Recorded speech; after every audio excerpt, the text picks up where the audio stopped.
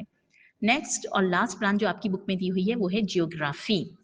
Geography, Jio means زمین اور گرافی مینس پیمائش بندی، ٹھیک ہے، یعنی زمین کی پیمائش، زمین کو ناپنا اور پھر اسے حصوں میں ڈیوائڈ کرنا، ٹھیک ہے، اور زمین کو خشکی و تری کے علاقوں کی گراف بندی کرنا، اس کے علاوہ زمین کے خد و خال، اس کے اسٹرکچر کے لحاظ سے پانی، ہوا اور اس پر موجود جتنے بھی نباتات یعنی جتنے بھی پلانٹ پائے جا رہے ہیں اور جو انسان یا اینیملز وہاں رہ رہے ہیں اس کے لحاظ سے اس کی گروپ بندی، درجہ بندی کرنا اس کے علاقوں کی، یہ سارا، اور زمین کے اندر اس کی تہوں میں کیا ہے اس کا بھی علم حاصل کرنا، مائن جو منرلز ہیں زمین کے اندر انہیں ڈسکور کرنا، پیٹرول نکالنا، اس کو ڈسکور کرنا، اسے چیک کرنا کہاں موجود ہے کہاں نہیں ہے، یہ سب جیولوجی اور جیوگرافی، ویسے جیوگرافی کے انڈر یہ نہیں آتا، وہ جیولوجی کے انڈر آتا ہے، جیوگرافی میں پیمائش تک کا علم آتا ہے، ٹھیک ہے، یعنی پیمائش کا علم حاصل کرنا اور پھر اسے مختلف حصوں میں ڈیوائڈ کرنا، اس کی جو ہے وہ حالات کے لحاظ سے یعنی اس کے خد و خال کے لحاظ سے، اس پر موجود پانی کے لحاظ سے، اس پر موجود پلانٹیشن کے لحاظ سے، اس پہ پائے جانے والے اینیملز کے لحاظ سے، یعنی اس کے فلورا کہتے ہیں پلانٹ کی موجودگی کو اور فونا کہتے ہیں اینیملز کو، تو پلانٹ اور اینیمل کی موجودگی کی وجہ سے اسے مختلف حصوں میں ڈیوائڈ کرنا، ٹھیک ہے۔ سوال نمبر 2، البیرونی بو علی سینا کے بارے میں تفصیلاً تحریر کریں۔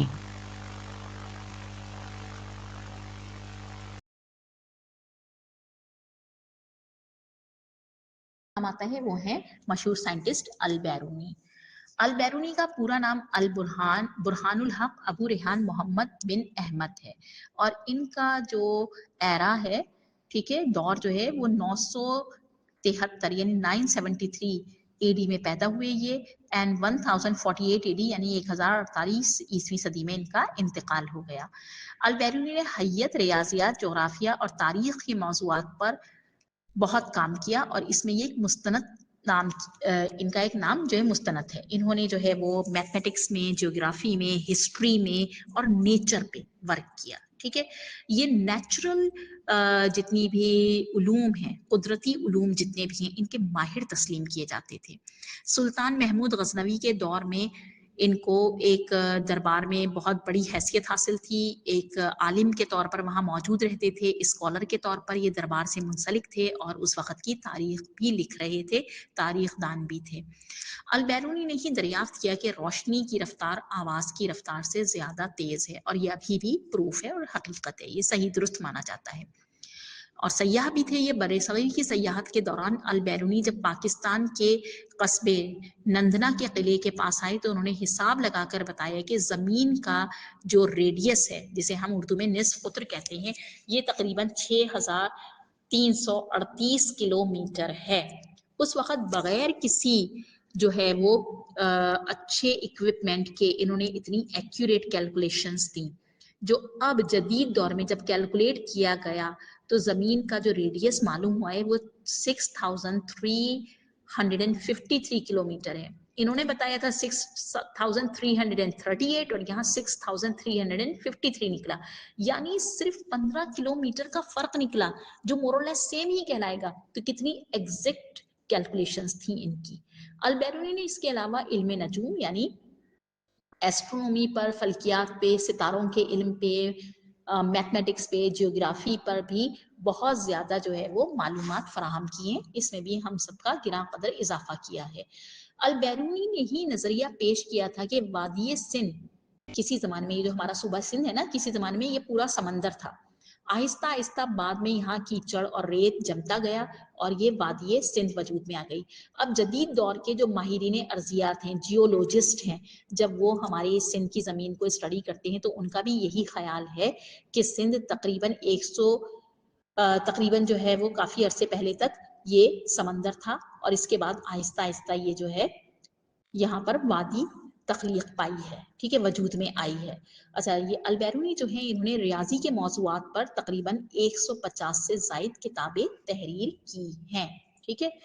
ان کے بعد جو سائنسدان آتے ہیں وہ ہیں بو علی سینا، جنہیں ہم جو یورپ میں ایویسینا کے نام سے بھی مشہور ہیں. ایویسینا کے نام سے مشہور بھی ہیں اور انہیں ابھی تک بہت زیادہ بہترین جو ہے ماہر طب تسلیم کیا جاتا ہے. ان کا ایرا جو ہے 980 عیسوی یعنی 980 عیسوی سے لے کے 1037 عیسوی تک ہے، یعنی 1037 میں ان کا انتقال ہوا، 980 میں یہ پیدا ہوئے تھے.